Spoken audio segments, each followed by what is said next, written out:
అందరం కూడా క్రమశిక్షణ కలిగి ఈ ర్యాలీని నామినేషన్ కార్యక్రమాన్ని విజయవంతం చేయవలసిందిగా మరీ ప్రార్థిస్తున్నాం. దేవుళ్ళు లేరు మీరు దేవుళ్ళు అమ్మటి తిరుగుతుంటే అక్కడ ఎవరు చెప్పేది?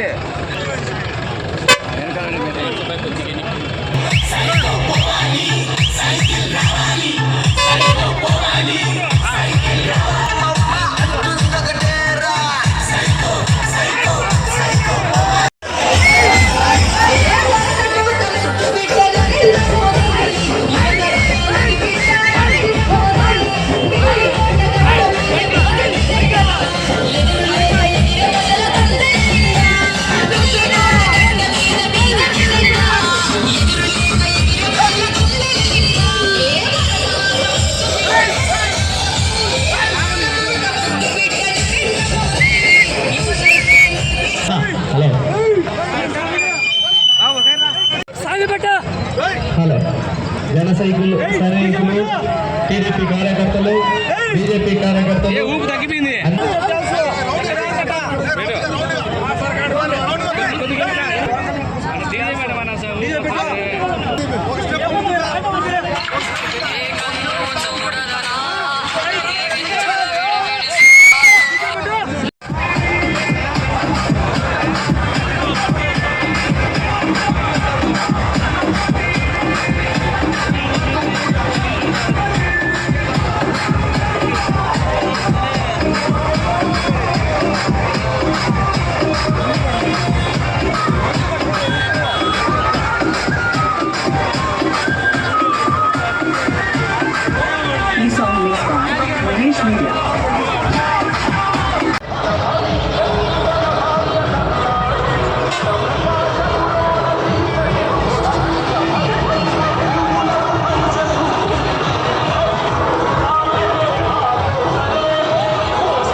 డీజే బండి ముందుకు వెళ్ళిపోవాలి.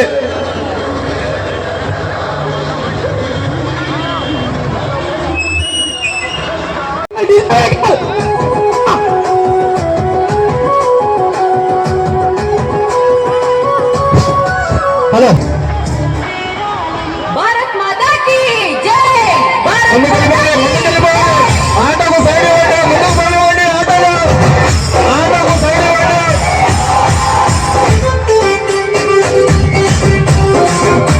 ఆటోకు సైడ్ ఇవ్వాలి. ఆటోకు సైడ్ ఇవ్వాలి.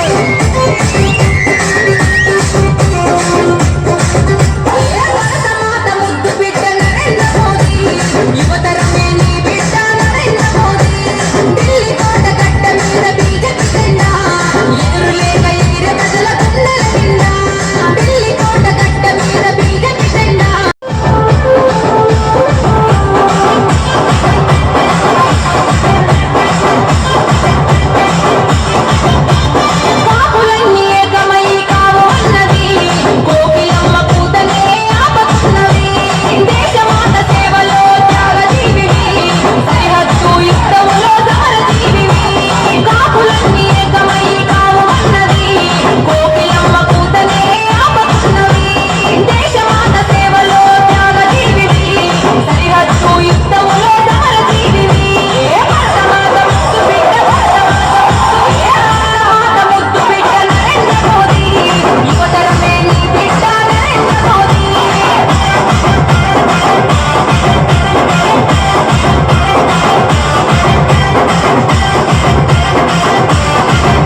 అండి.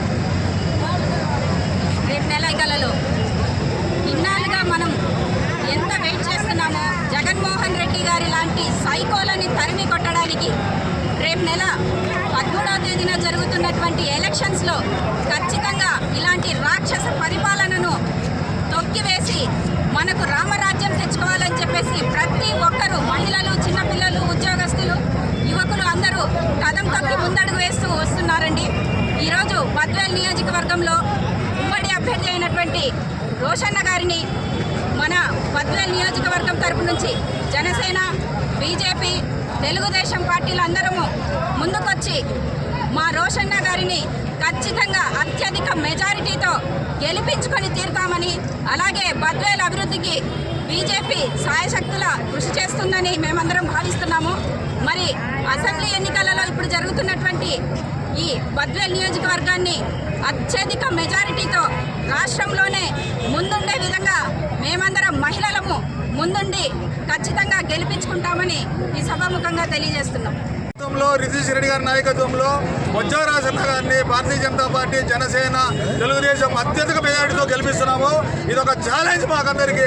చూడండి, ఈసారి ఎలక్షన్స్ ప్రతి ఒక్కరూ బొజ్జా రాజన్న గారిని గెలిపించి మోదీ చూపు బద్వేలు వైపు, సెంట్రల్ ఫండ్స్ మనకు దగ్గర 1000-2000 కోట్లు మనకు వస్తాయి. బ్రహ్మంగారు చెప్పారు బద్వేలు బస్సీ అని. బద్వేలు బస్సీ ఎట్లయితుంది? ఇలాంటి సెంట్రల్ గవర్నమెంట్ స్కీమ్స్లోంచి డబ్బులు వచ్చితేనే మనకు ఈరోజు బద్వేలు నియోజకవర్గము రోడ్లు కానీ, ఇన్ఫ్రాస్ట్రక్చర్ కానీ, ఇండస్ట్రీలు కానీ, ఇరిగేషన్ ప్రాజెక్టులు కానీ, పేద ప్రజలకు, ముస్లిం మైనారిటీ కాలేజీలకు, ముస్లిం మహిళలకు అన్ని విధాలుగా సహకరిస్తుంది బీజేపీ. ఈసారి అత్యధిక మెజారిటీతో బీజేపీ గెలుస్తూ ఉంది. ఈరోజు బద్వేల్ నియోజకవర్గంలో ఎన్డీఏ కూటమిలో అభ్యర్థి అయిన శ్రీ బొజ్జా రోషన్న గారికి నామినేషన్ వేయడం జరుగుతున్నది.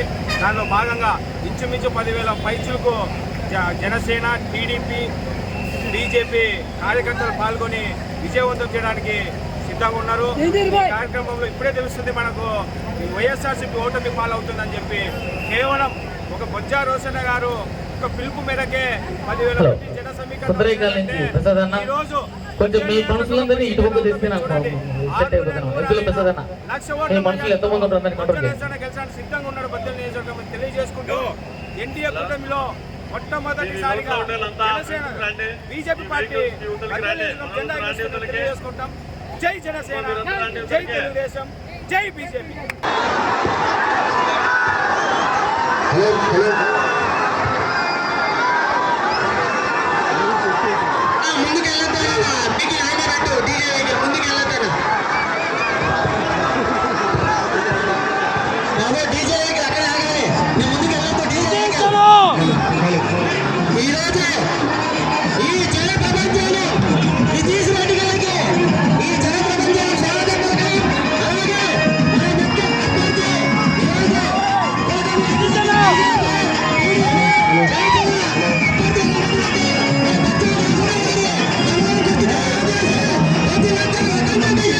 Bitte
ముందున్నాం. మీరందరూ తెలియజేస్తున్నారు ఆల్రెడీ వైఎస్ఆర్సీపీలో 20 ఏళ్ళ నుంచి ఇక్కడ వెళ్తున్నాం. వాళ్ళకి ఒకటే చెప్తున్నాం, తెలుగుదేశం జనసేన బీజేపీ పార్టీ నుంచి ఇక మీ ఆటలు సాగు. ఎటువంటి పరిస్థితులైనా మన బొజ్జల రోజన్న గారిని గెలిపించుకొని మనం అసెంబ్లీకి పంపించుకొని ఇలాంటి గోవిందరెడ్డి కానీ వాళ్ళ అనుచరులు కానీ ఒకటే చెప్తున్నాం, మనం తస్మాత్ జాగ్రత్త. ఎటువంటి పరిస్థితులైనా ఈసారి ఎన్డీఏ కూటమి అభ్యర్థి అయిన బొజ్జల రోజన్న గెలుస్తారు. ఈయనకి ఎంతో సహాయంగా ఉండి చేసిన మన తెలుగుదేశం నాయకులు అయిన మన యంగ్ టైగర్ అయిన మన నితీష్ అన్న గారు కూడా నా ధన్యవాదాలు తెలియజేసుకుంటూ జై జనసేన. ఈరోజు ఏదైతే పద్వేలు కేంద్రంగా పూర్వమామిల కేంద్రంగా గోవిందరెడ్డి వారి అనుచరులు భూ కబ్జాదారులను జూన్ 4 తర్వాత తరిమి కొట్టే సమావేశంలో పోయింది. కాబట్టి రోషన్న విజయాన్ని ఎవరు ఆపలేరు. కాబట్టి అందరం కూడా మనం ఒక సుశిక్షితులైన సైనికుల్లాగా ఈ ఎన్నికల రణరంగంలో దూకి ఈరోజు మనం మన అభ్యర్థిని గెలిపించుకోవాలా. ప్రతి ఒక్కరూ తన భుజస్కంధాలపై ఈ బాధ్యతను తీసుకోవాలా. ఈ ఈ నేషనల్ హైవే నరేంద్ర మోడీ గారు ఇచ్చారు. రాబోయే రోజుల్లో పద్వేలు ప్రాంతంలో అనేక పరిశ్రమలు కేంద్ర ప్రభుత్వ సహకారంతో తెచ్చడానికి మేమంతా కూడా ప్రయత్నం చేస్తాం. కాశిరెడ్డి నాయన ఆశ్రమాన్ని అటవీ శాఖ నుంచి విముక్తి కలిగిస్తాం. ఖచ్చితంగా పద్వేలు ప్రజల ఆత్మగౌరవాన్ని నరేంద్ర మోడీ గారి నాయకత్వంలో నిలబెడతామని చెప్పి ఈ సందర్భంగా తెలియజేస్తూ భారత్ మాతాకి. ఏం చేశాడు ఈ ముఖ్యమంత్రి? ఏం చేశాడు? ఇదే నడి రోడ్లో 1 కాదు 2 కాదు 3 కాదు 4 టీఎంసీ ఇస్తా ఉన్నాడు. ఏమైంది పట్టణం దగ్గరే? గోవింద గోవింద అవునా కదా? ఆఖరికి మన ఎమ్మెల్యే అంటే ఇక్కడ ఎమ్మెల్యే పోయి ఆర్టీఓ ఆఫీస్ కానీ కలెక్టరేట్ లో కానీ నా భూమి కూడా కబ్జా అయిపోయిందనింది. అవునా కాదా? అయ్యా మీ అందరికీ పిలుపు. భద్రేల్లో భద్రత లేదు, భవిష్యత్తు లేదు, సాగుతాగునీరు లేవు, ప్రాజెక్ట్ లేవు. మనకి ఆఖరికి ఇక్కడున్న వలసలు బట్టి నిరుద్యోగం అన్నిటికంటే ఎక్కువ ఉంది. ఈరోజు కంపెనీలు లేవు. ఇవన్నీ రావాలంటే ఏం చేయాలి? మనందరం ఏం చేయాలి? ఒక్క మాట మీ అందరినీ, మన ప్రత్యర్థులు